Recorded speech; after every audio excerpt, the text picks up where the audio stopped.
What's going on, everybody? Mortem here, this time bringing you my list of previously released titles that I would like to hopefully take a crack at this year in 2026. Because something that I will personally admit has always kind of baffled me about YouTubers who review a lot of games generally is that a surprising amount of them don't go back and look at old games. Personally, though, it's something I love to do, mostly, if anything, because I think it's a great way to get the bigger picture in terms of all the releases across a franchise and what the steps of development were for it, that kind of thing. It's just a very informative tool, if nothing else.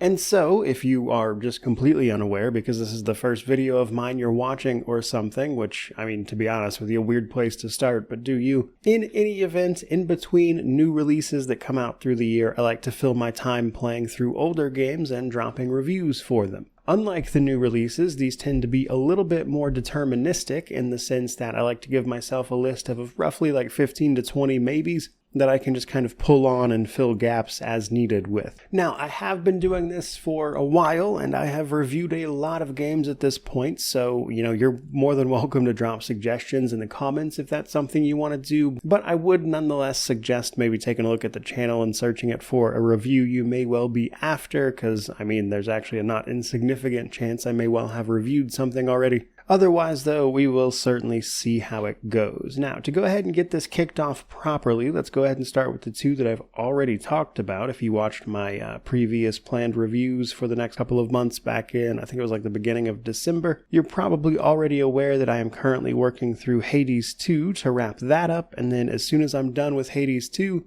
I'll be moving on to Phantom Brigade. Phantom Brigade being a game that released a couple years ago, I think back in 2023, that passed me by at the time, but by the time I got around to checking on it, they were already working on their 2.0 release, which launched just a couple months ago, actually. Which is why I'm finally getting around to taking a look at it. Those two are an immediate priority. You'll probably see those, hopefully, relatively soon anyway, as I'd like to clear them out before the end of the month at least, so I can start focusing on some newer releases, mind you. But that does bring us to the two titles that went unfinished from last year's version of this list, actually, which is, for starters, Grim Dawn. I have been hoping to see the release of this final expansion they're supposed to be working on for the last several years. People have been asking me to take a look at Grim Dawn forever, and I've just kind of been waiting on that expansion the entire time. So hopefully this year is the year, but we'll see what happens. And then, of course, there is XCOM 2. I just very, very recently finished the first one finally, and XCOM 2 is likely going to take even longer. So if I find myself with a good couple of weeks of nothing to do except focusing on an older title, then that may well be filled with XCOM 2. Following on from that, however, we finally have Shadow of War and Shadow of Mordor. These are both games I've played before, actually, quite a bit, in fact. So famously, they take place in the Lord of the Rings franchise. We play, I believe his name is Talion, if my memory serves. And famously, we fight through just absolutely hordes of the various orcs and whatnot, and our ability to dominate and manipulate them via the game's Nemesis system is really its claim to fame.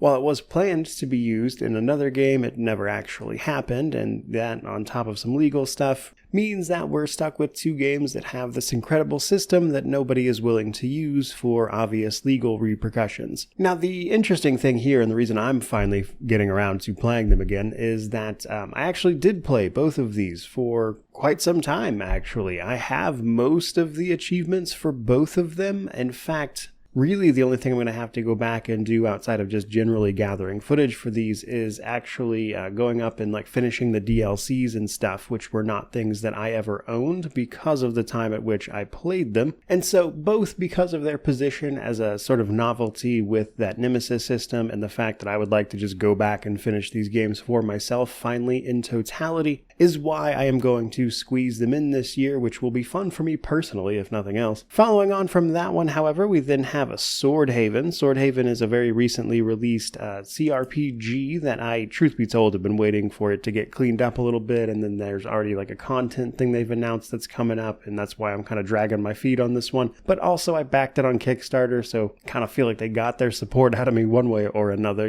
Either way, though, Swordhaven is a game inspired by the likes of things like Baldur's Gate 1 and 2, and I'm keen on playing through it finally. I'm just kind of waiting on that big update, and then also just having a little more free time than I had at the moment at which this game released. Sometimes you just have to make priorities, so is what it is, I suppose, but looking forward to playing through it in full. Next up, however, bit of an odd duck this one, so we've got Fallout 76. This is not going to be a 100%, guaranteed. I realize 100% are a big part of what I do, and I may well even wind up getting all of the achievements in the process. However, there's a 0% chance that I will be labeling this review as a 100% just due to its online nature, which I feel like is probably obvious. However, it occurred to me very recently, I think somebody left a comment on it actually, that, for as much as I talk about the Fallout series and not being, like a big diehard of the series as a whole, the only Fallout game I have not played much at all is Fallout 76. I've dabbled with it a little bit here and there, which is how I got this footage that you're seeing. But truth be told, I know very little about it, and it's just getting a little awkward having played all of the others and not having a frame of reference for this game. So, long story short, I'm going to play through it till I feel like I'm done with it. I'm going to make a video talking about it more generally. I'm not even entirely sure it'll wind up being classified as a review per se, but I feel like at this point I just need to play through it to satisfy my own curiosity at the very least. So there's that, I suppose. Now, following on from that, however, this next one, on the other hand, or potentially multiple next ones, I should say, is maybe a little contentious. I really don't know.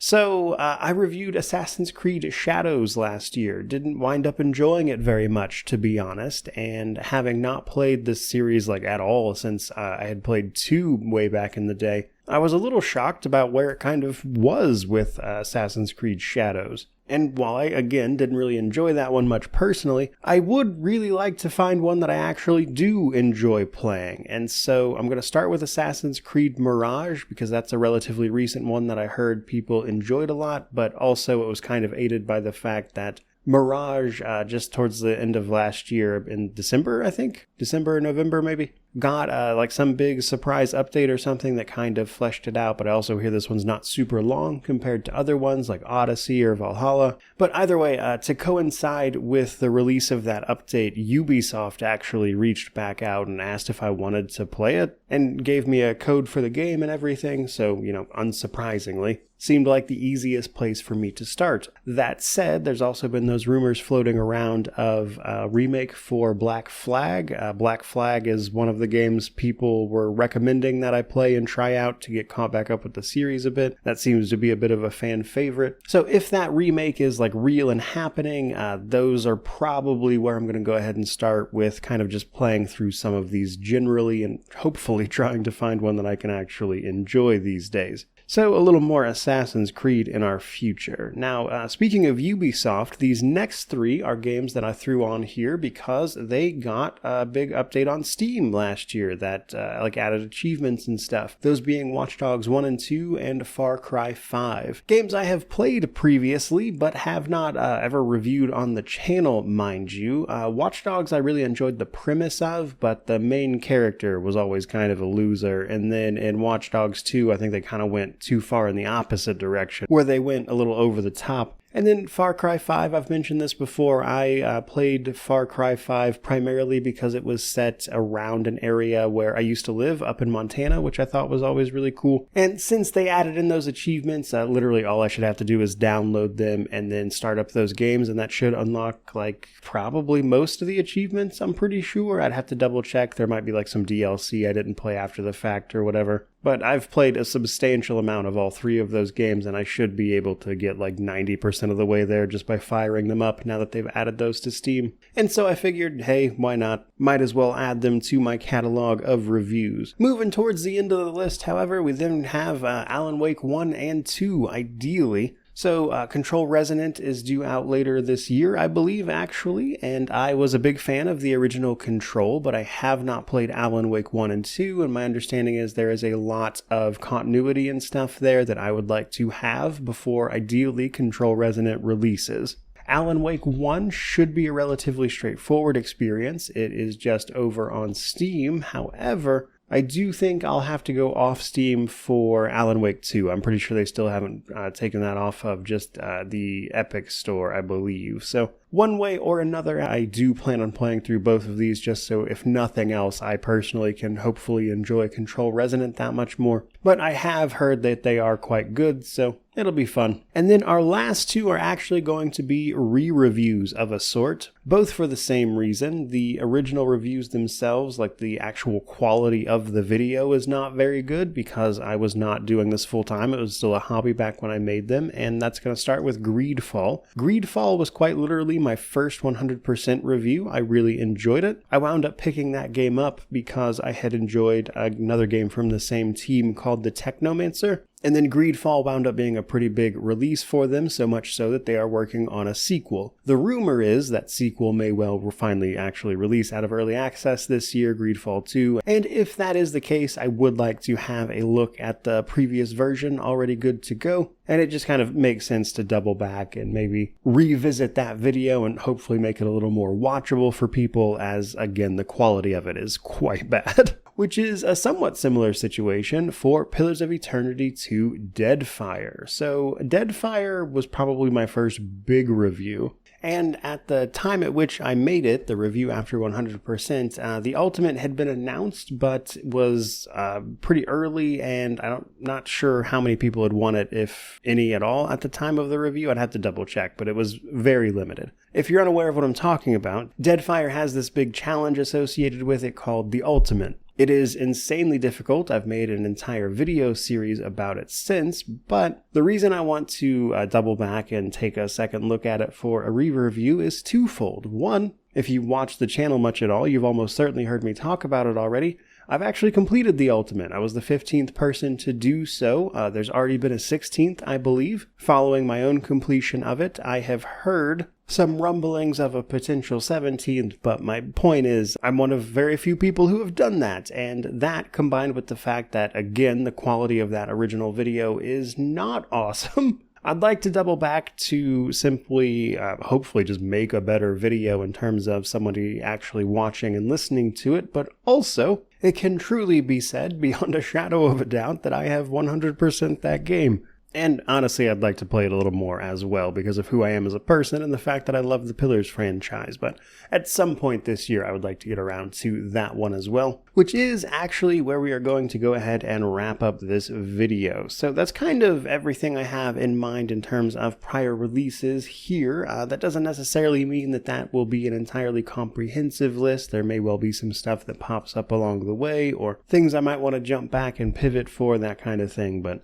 for the most part, I think you get the idea, so we'll go ahead and leave it there. And to that end, I certainly hope you enjoyed the video. If you did, by all means, like, comment, subscribe, all that YouTube jazz. Let me know how you feel about all these down in the comment section below. But regardless of any of that, truly, just thank you so much for watching. I really do appreciate it. May you wander in wisdom and have an amazing day.